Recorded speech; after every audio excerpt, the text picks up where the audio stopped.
हम एक भक्त ने प्रश्न किया था, जब दास गांव में घर घर में सत्संग करने जाता था, उसने सत्संग सुनने से पहले कहा, जी मैं रामायण को बहुत अच्छी तरह पढ़ता हूँ और गहनता से उसका अध्ययन करता हूँ। मुझे एक दो प्रश्न ऐसे खटक रहे हैं जिनका मुझे किसी भी मंडलेश्वर के पास, किसी भी संत ऋषि आचार्य शंकराचार्य संत महात्मा के पास उसका उत्तर नहीं मिल पा रहा। उत्तर वो देते हैं अपने ढंग से, पर मेरी संतुष्टि नहीं होती। मैंने कहा बोलो भाई बताओ क्या प्रश्न है आपका। उन्होंने कहा कि रामायण के अंदर मंदोदरी जो रावण की पत्नी और विभीषण, उनकी ऐसी वाणी है रामायण के अंदर, उन्होंने जो विचार व्यक्त किए हैं उस राक्षस नगरी के अंदर, ऐसे शुभ विचारों के ये आत्मा कहां से आ गई, इनको ये ज्ञान कहां से प्राप्त हुआ।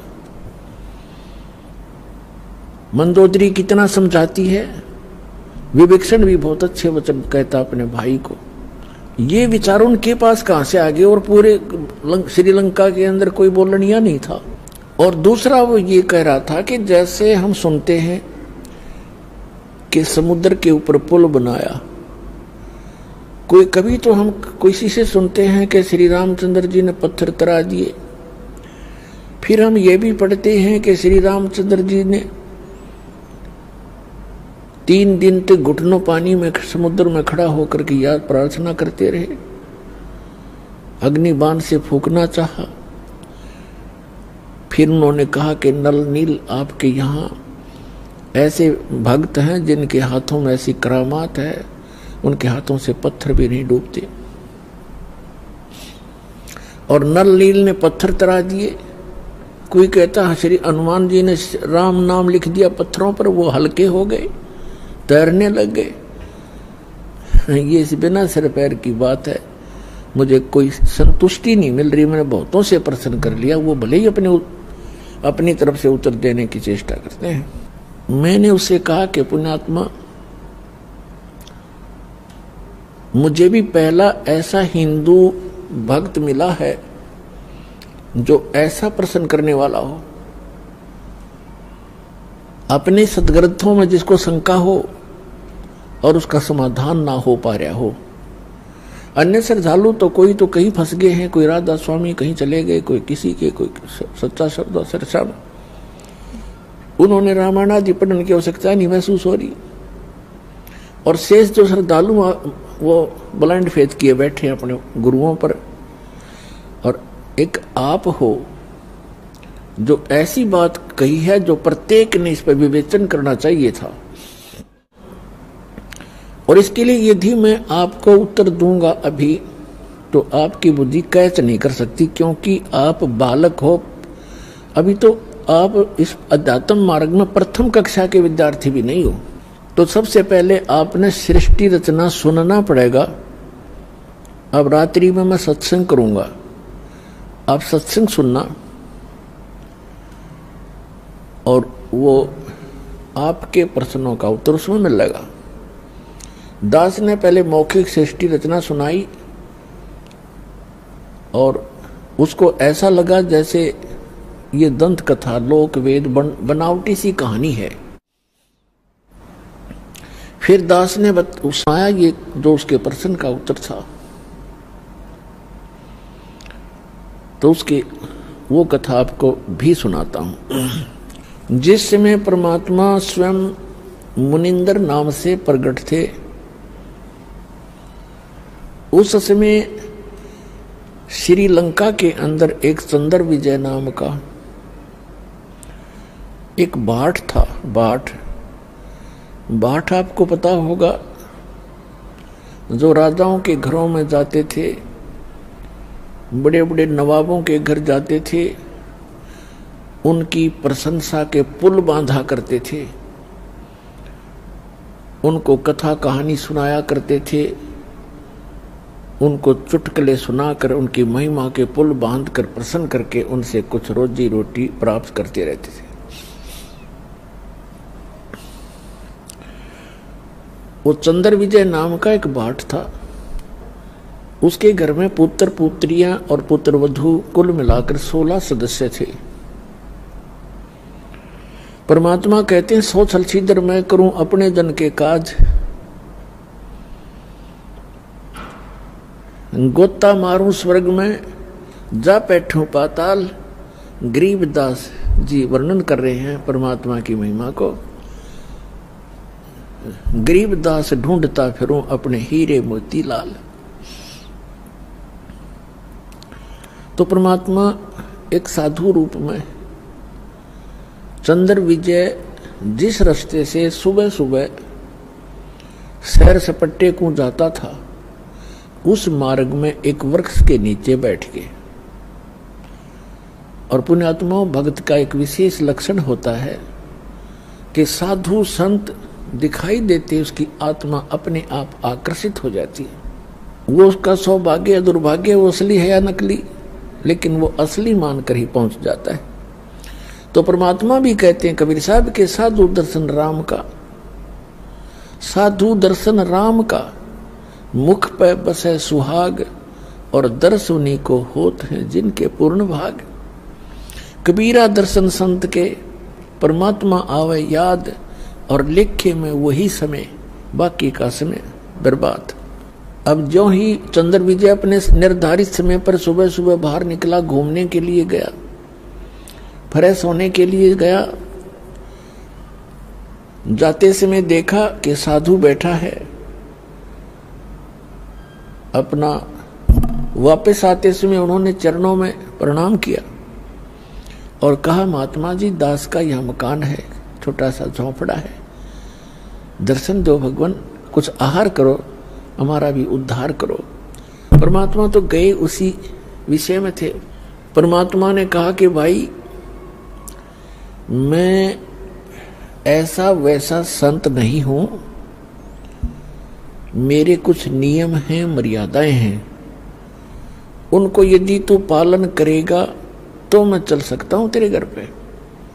करबद्ध होकर के चंद्र विजय भाट ने कहा कि हुक्म करो परवरदिगार, क्या नियम है, क्या आदेश है आपका? संभव कोशिश करूंगा, जितना भी संभव मेरे से हो सकेगा। परमात्मा ने कहा कि जो मेरा भक्त हो जाता है, उपदेश दीक्षा ले लेता है, मेरा शिष्य बनता है, मैं उसी के घर जाता हूं। ऐसे वैसे व्यक्ति के, अनुपदेशी के घर में आहार नहीं करता। तो चंद्र विजय ने कहा कि भगवान मैं तो शिष्य गुरु बना चुका हूं एक ऋषि को, और उसी ऋषि को गुरु बना रखा है और बहुत से हमारे साथियों ने। तो परमात्मा ने कहा, आपके गुरुजी ने किस भगवान की भक्ति बताई है?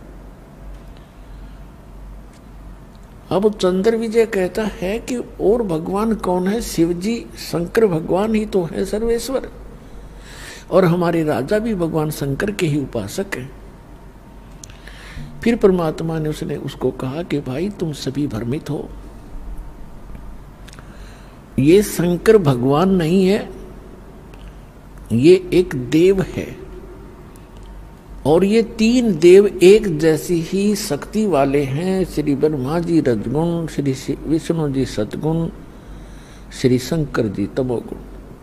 जैसे आजकल के दृष्टिकोण से अब दास समझाएगा, जैसे एक प्रांत में मिनिस्टर होते हैं, मंत्री, तो उन मंत्रियों का एक जैसा ही रैंक होता है, एक जैसी पावर होती है, एक जैसे ही वो एमएलए से होते हैं, लेकिन उनके विभागों में अंतर होने से थोड़ी सी वैल्यू उनकी घट बढ़ जाती है, वो अलग बात है। फिर परमात्मा ने बताया, 3 लोक का राज है ये, ब्रह्मा विष्णु महेश, ऊंचा धाम कबीर का, बाणी बिरह विदेश। 3 देव की जो करते भक्ति, उनकी कदे ना होए मुक्ति। गुण 3 की भक्ति में ये भूल पड़ो संसार, कहे कबीर निज नाम बिना कैसे उतरो पार। अब चंद्र विजय को कुछ बात खटकी। कुछ हटकर ज्ञान था, कभी कड़वा लगा, कभी मीठा लगा। घंटा 2 घंटे डिस्कशन करने के बाद उसने निर्णय ले लिया कि भगवान आपका ज्ञान भले ही मैं पहली बार सुन रहा हूं, पर आत्मा को खींच रहा है, कुछ अच्छा सा भी लग रहा है। शुरू में तो अच्छा नहीं लग रहा था। तब चंद्र विजय ने कहा कि भगवान दीक्षा दे दो दास को। परमात्मा ने उसको मंत्र दिया और कहा अब दर्शन दो दास के घर पे। तो चल पड़े मालिक। अब चंद्र विजय के घर रहे परमात्मा 2-3-4 दिन, प्रार्थना करके रखा उनको। सारे परिवार को बैठा लेते थे और सत्संग सुनाते थे, ज्ञान सुनाते थे। तो प्रथम बार तो केवल चंद्र विजय ने ही दीक्षा ली, बाकी सदस्यों ने नहीं दीक्षा ली, क्योंकि पहले बड़े श्रद्धालु व्यक्ति थे। दीक्षा ग्रहण बेसिक ना की, लेकिन ज्ञान सुनते रहे। परमात्मा चले गए, वो फिर कुछ दिनों के बाद फिर आए। उस समय तक चंद्र विजय ने सारे परिवार को तैयार कर लिया दीक्षा दिवाने के लिए।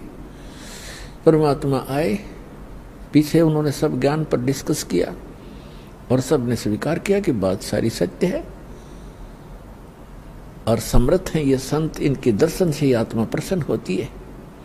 जिन मिलते सुख उपजय मिट्टे कोटि उपाद, भवन चतुर्दश ढूंढियो वो परम स्नेही साध। और वो तो परमात्मा आए थे खुद। उन सब ने दीक्षा ले ली। पूरे चंद्र विजय भाट के 16 के 16 सदस्य दीक्षित हो गए। अपने आत्माओं देखना मालिक की कैसी रजा होती है। अब पहले चंद्र विजय की पत्नी करमवती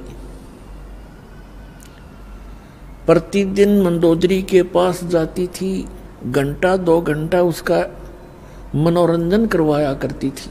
और क्या सुनाया करती थी? ऐसे ही घटिया सतर के चुटकुले, बेहुदी बातें जो आम समाज में कहीं भी नहीं जाती। इस तरह की घटिया प्रकार के चुटकुले ऐसे ही जैसे बतलाया करती हैं वो दोनों जनी, और मंदोदरी को हंसाया करती थी, खुश करती थी। जब उस करमवती को ये ज्ञान हुआ, फिर वो जाकर के मंदोदरी जी को, Mandodari wife of Ravana king of Lanka, उसको समझाने लगी, ये ज्ञान सुनाने लगी। इस ज्ञान को सुनकर मंदोदरी की आत्मा ऐसे खिंचने लगी और एक दिन ये बोली कि करमवती, तेरे अंदर तो सारा डंगा भरा था, ये बात तू लाई कहां से? इतने सुंदर वचन आत्मा को खींच रहे हैं, तो ये ज्ञान कहां से लाई? तेरे सत्र का ज्ञान नहीं है ये। और ना आज तक हमने किसी कथा, किसी महाभारत में देखा ना आज तक हमने किसी सदग्रंथ में देखा नहीं, और किसी पुराण में पढ़ा नहीं, किसी ऋषि ने सुनाया नहीं। यूं बता, ये कथा तेने ये ज्ञान सुना कहां से? करमवती ने बताया कि हमारे घर पे हमारे गुरु जी आते हैं, उन्होंने ये ज्ञान सुनाया मंदोदरी। अब मंदोदरी ने कहा कि अब के तेरे गुरुजी आए तो मेरे घर बुला के लाना। अब परमात्मा फिर जाना ही था अपने पेड़ पौधों को संभालने के लिए। तो परमात्मा गए तो मंदोदरी, उसने करमवती ने कहा,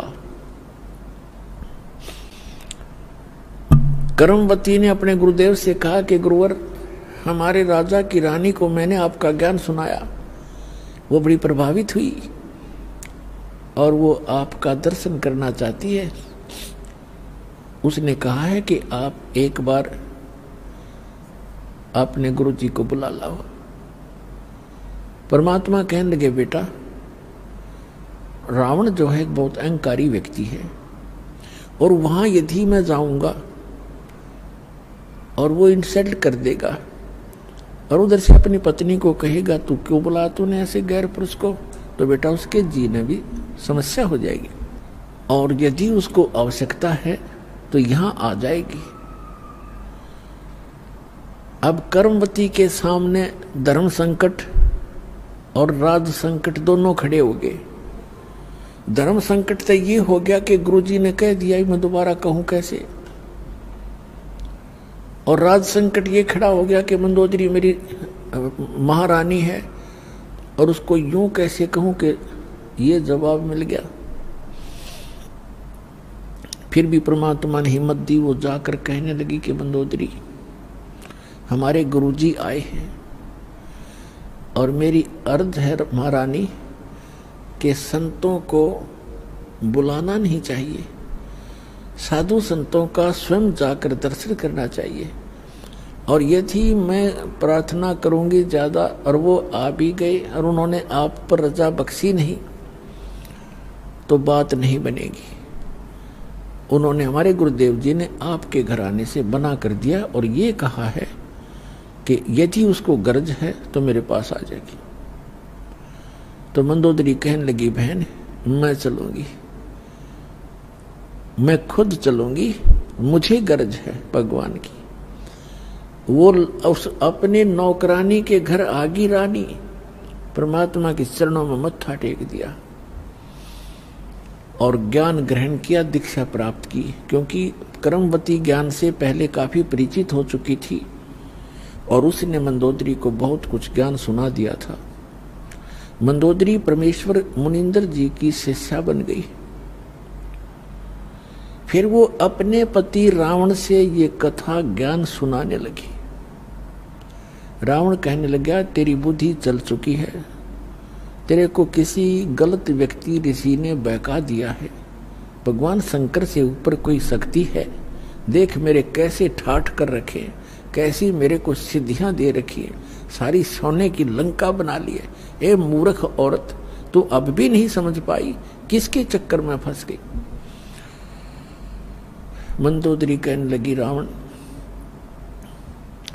तू मेरा पति है और मेरा कर्तव्य है तेरे को समझाने का और कहने का, आपका भी फर्ज है मुझे शिक्षा देने का।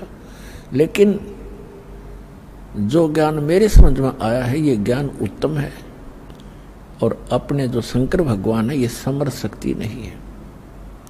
ये केवल वर्क डन दे सकते हैं जो आपका किया कर्म आपको मिल रहा है अपने तपस्याएं की, क्योंकि वो ज्ञान से परिचित थी, जिस कारण से आपको सिद्धियां भी मिल गई है। लेकिन ये अस्थायी है, एक दिन आपकी भी मृत्यु होगी और शंकर भगवान की भी मृत्यु होगी। रावण कहने लगा, आज के बाद मेरे से जिक्र भी मत कर देना, क्योंकि उसने तो राज चाहिए था, राज उसको प्राप्त था, बस फाइनल उसने ज्ञान इतना था उसको। ऐसे गुरु मिले हुए थे। एक दिन उसने अपने देवर विभीषण के सामने ये जिक्र किया कि है तो ये भी उसका भाई, लेकिन मेरा कर्तव्य है समझाने का, मानो चाहे मत मानो। तो विभीषण को जब ये ज्ञान सुनाया तो कहने लगा, मंदोदरी आप ये ज्ञान कहां से लाए, और यदि मेरे भाई ने सुन लिया तो तेरे को ज्यादा पिटाई कर देगा तेरी। मंदोदरी कहने लगी, मैंने तेरे भाई से बता दिया, सारा कुछ सुनाने की चेष्टा की, पर वो मान्या गति नहीं। पिटाई तो नहीं की, लेकिन वचन ऐसे कह दिए कि आगे से मेरे का सामने जिक्र भी नहीं करेगी।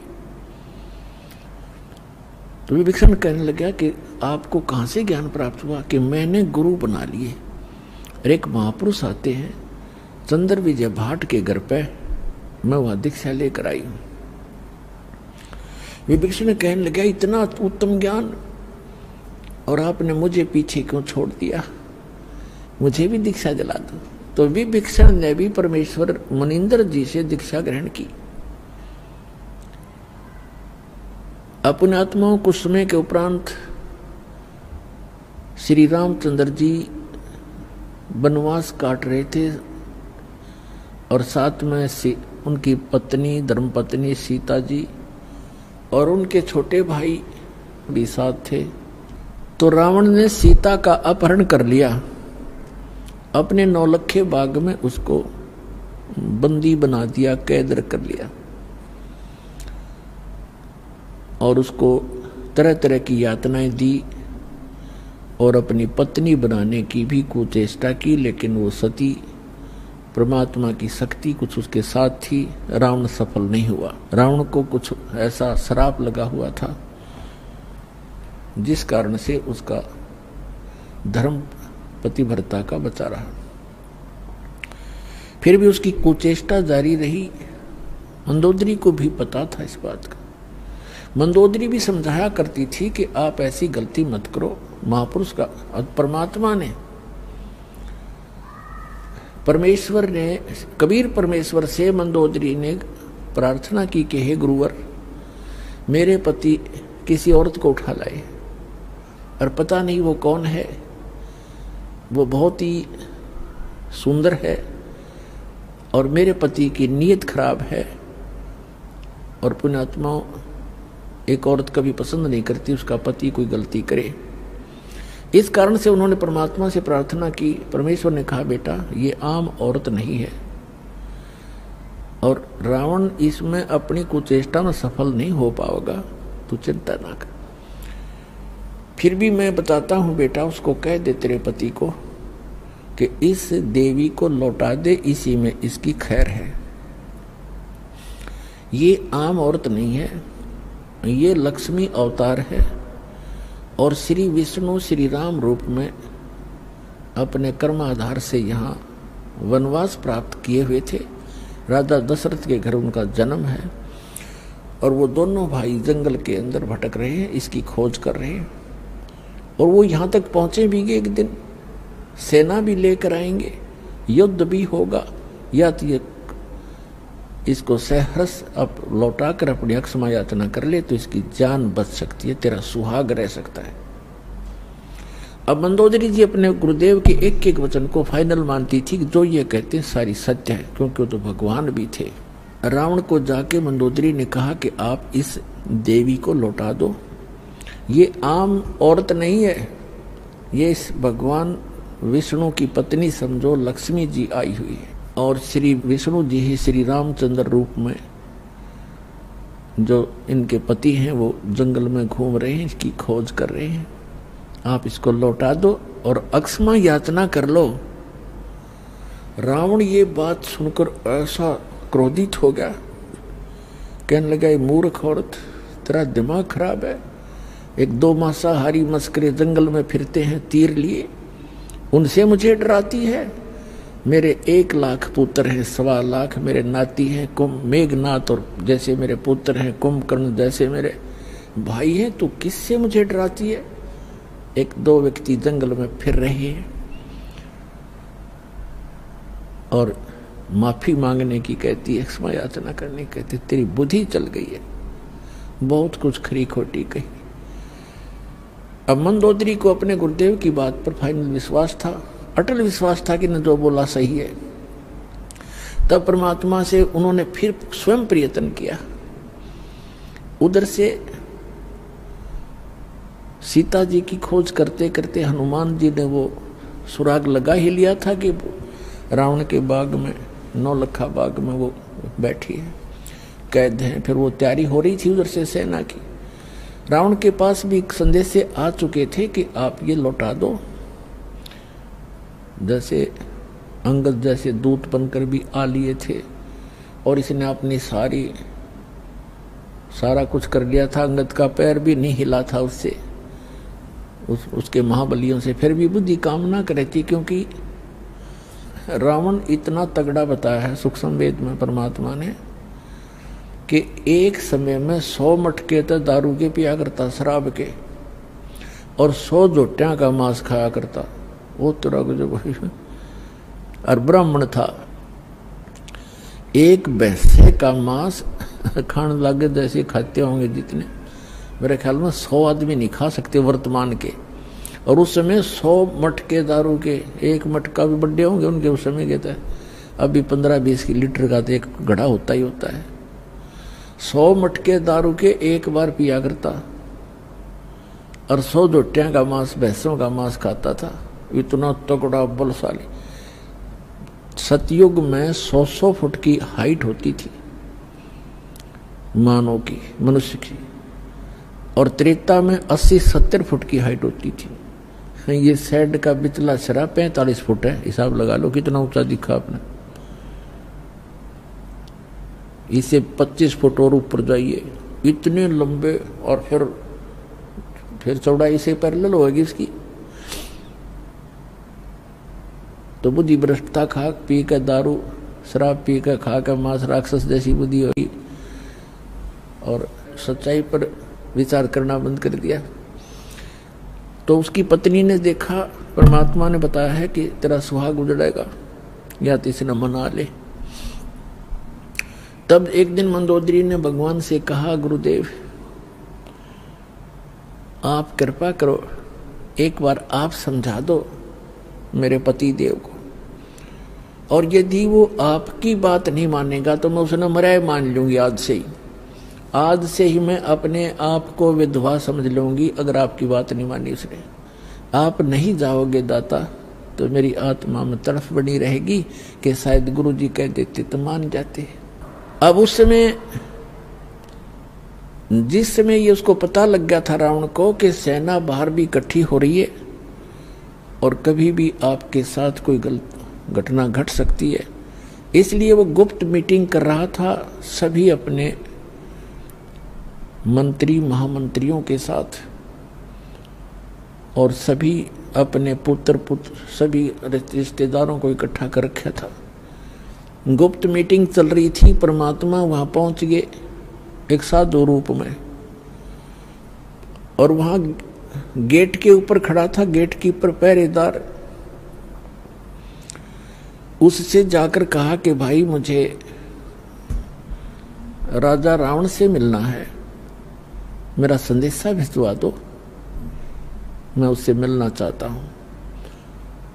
पहरेदार ने कहा कि महाराज ये रावण इतना खतरनाक आदमी है, इतना क्रोधी है, इसने आदेश दे रखा है कि अंदर का संदेश तो बाहर जा सकता है, बाहर का संदेश इस दौरान मेरे पास लेकर आने की आवश्यकता नहीं तेरा सर कलम कर दूंगा, कत्ल कर दूंगा।